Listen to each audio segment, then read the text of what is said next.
Hello everyone, welcome to economics by विषय Arpita. So आज के वीडियो के अंदर the topic that will be seeing is national education policy 2020। So ministry of human resource development ने form करी थी अपनी committee in June 2017 under doctor K कस्तूरी रंगन, जिन्होंने प्रिपेयर किया नेशनल एजुकेशन पॉलिसी को। So committee was formed in 2017, June के अंदर form हुई थी। फिर इसकी report was submitted after 2 years, that was on the date 31 May 2019, and then union cabinet ने अप्रूव किया रिपोर्ट को, दैट वाज ऑन 29 जुलाई 2020। सो NEP का जो एम है that is to make India a global knowledge super power, जहाँ पे वो अडॉप्ट कर सकें inclusive and participatory as well as a holistic approach. So special thing that is there in NEP 2020 is this is the third education policy. So सबसे पहले education policy that was introduced was in 1968, फिर 1986 के अंदर आई थी, and this is the third education policy that is of 2020. So अब जो ministry of human resource है उसको दोबारा रीनेम कर दिया गया, it's with the name ministry of education. And NEP 2020 जो है that's the first education policy of 21st century, which is 34 years after the NEP 1986 की जो सेकेंड NEP थी, उसके बाद थर्ड वाली ये वाली आई है। सो NEP 2020 जो है that also give importance to high quality education की क्वालिटी के ऊपर कोई कॉम्प्रोमाइज़ नहीं होना चाहिए। So which means that it is also the fourth SDG, which is the Sustainable Development Goal, and where the previous policy focused on access and equity. ठीक है, so it is becoming increasingly critical कि बच्चे जो हैं वो सिर्फ learn ना करें but they also learn how to learn, कि एक्चुअली में कैसे लर्न करना है वो लर्न करें। सो एजुकेशन जैसे पहले एजुकेशन हुआ करती थी दैट वाज रूट लर्निंग, कि आपने एग्ज़ाम से पहले लर्न किया and then you just vomit that particular thing in exams, वैसा नहीं चलेगा। It shouldn't be rote learning, it should be critical learning, मतलब कॉन्सेप्चुअल क्लैरिटी होनी चाहिए बच्चे को। So education that must move towards less content and more towards learning and how to think critically and solve the problem, कि real life solve कैसे कर दी जाती है प्रॉब्लम्स, उस चीज़ के ऊपर ज़्यादा एम्फोसिस है। और वो कैसे क्रिएटिव और मल्टी डिसिप्लिनरी हो सकते हैं। मल्टी डिसिप्लिनरी मतलब कि इट शुडंट बी सिर्फ academic base, it should be non-academic also, मतलब वो बच्चा जो है दैट ही और she should be involve in co-curricular activities as well. So how to innovate, adapt and adopt जो न्यू मटीरियल है, novel and changing fields, that should be there in education. ठीक है, so previous policies की बात करते हैं जो हमने पहले वीडियो में डिटेल में पढ़ी है कि कौन सी थी, कैसे एडवेंट हुआ यूनिवर्सिटीज़ का pre independence and post independence. This is post independence.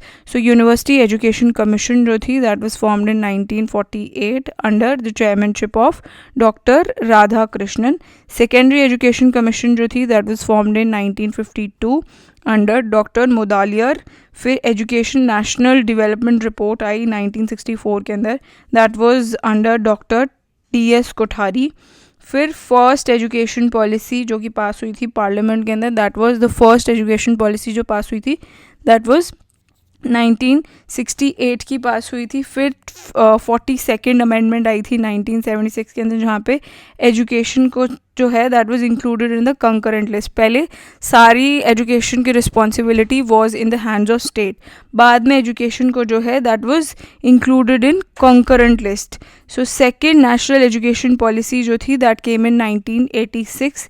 NEP 1986 ने दैट वाज मॉडिफाइड इन 1992, जिसे हम नेशनल प्रोग्राम ऑफ एक्शन भी बोलते हैं, which is of 1992। So third national education policy जो है अब जो आई है that is the third education policy which came in July 2020।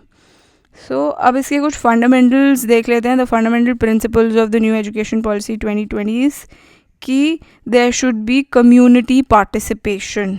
ठीक है, दैट इज़ वेरी इंपॉर्टेंट। और टेक्नोलॉजी का यूज़ तो इट इज़ वेरी इंपॉर्टेंट। अब आप कोरोना टाइम्स में देख ही सकते हो, technology is only the one source where the education is being possible, otherwise possible ना हो पाता। ऑल्सो यूनिक कैपेबिलिटीज़ को रिकग्नाइज करना है।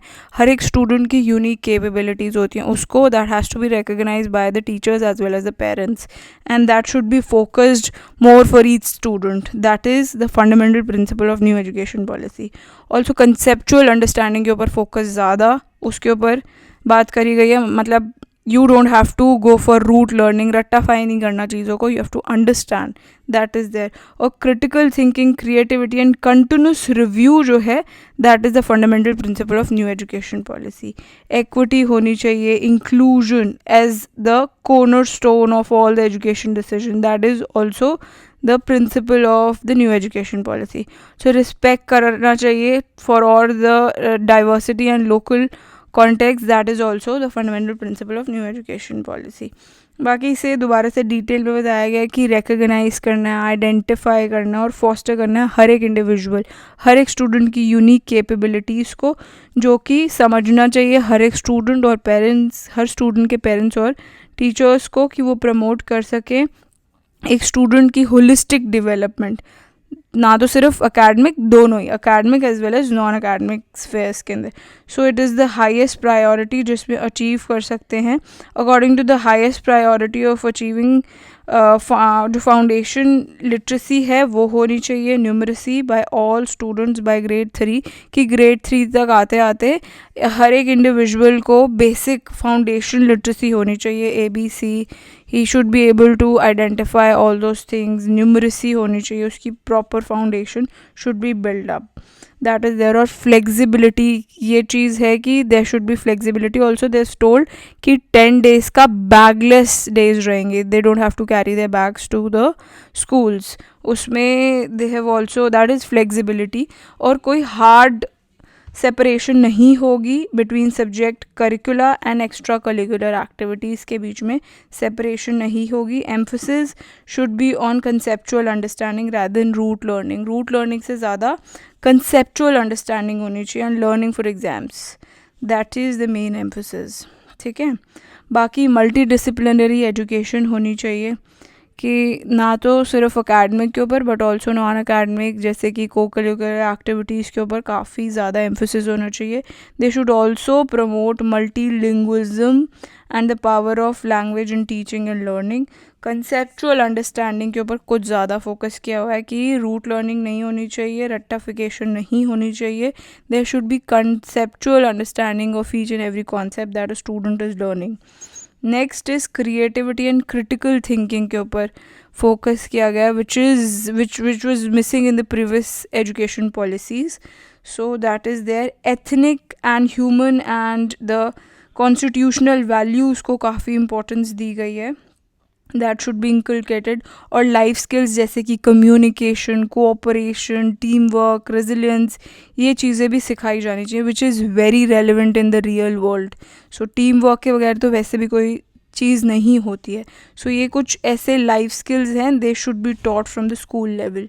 सो इन चीज़ों के ऊपर काफ़ी फोकस किया गया. Also they have talked about focusing on the regular formative assessment. ऐसा नहीं है कि एग्ज़ाम से पहले उन्होंने कुछ अच्छा किया and then accordingly grades are being granted, ऐसा नहीं.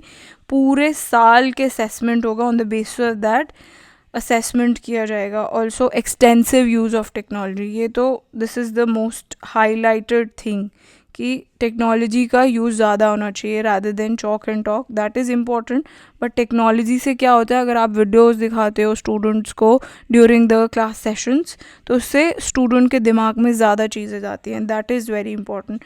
सो students are, for them they will be using excessive use of technology will be there. And जो टीचर्स हैं as the heart of the learning process, so teachers as the heart of the learning process will be there. So by heart चीज़ें learn नहीं करना, conceptualise करना. Also light but tight regulatory framework, कि चीज़ें बहुत आसानी से, टफ चीज़ें, कंसेप्चुअल चीज़ें आसानी से बता दी जाएँ. So that will ensure integrity, transparency and resource. So efficiency of education system through audit और public disclosure while ensure करना कि innovation and out of box ideas भी आ रहे through autonomy, good governance and employment, that should be ensured. ठीक है, so that is there. ऐसे ही strong public education system जो है that should be ensured. Sustainable investment होनी चाहिए in a strong and vibrant public education system के अंदर. बाकी विजन क्या है पॉलिसी का? विजन यही है कि इंस्टिल करना चाहिए among the learners deep rooted pride of being Indian, कि हम इंडियन हैं, इसके लिए हमें गर्व महसूस होना चाहिए. That is the vision. Not only it should be in thought but also उनकी स्पिरिट्स, उनकी डीड्स, इंटेलेक्ट के अंदर ये चीज़ that should be inculcated, instilled into their minds. That is very important. Baki the vision is also to develop knowledge, skills, values. इन चीज़ों के ऊपर काफ़ी फोकस किया गया है. Depositions that support responsible commitment होनी चाहिए towards the human rights. That is important. बाकी sustainable development हो and the living and the global well-being की, एक individual की holistic जो development है that is important. And that will basically reflect a true global citizen. ठीक है, I hope आपको अच्छे से the details of this NEP you must have got, but इसकी और डिटेल चीज़ें will be starting in the next video. Stay tuned for that as well. Thanks for watching. Bye bye.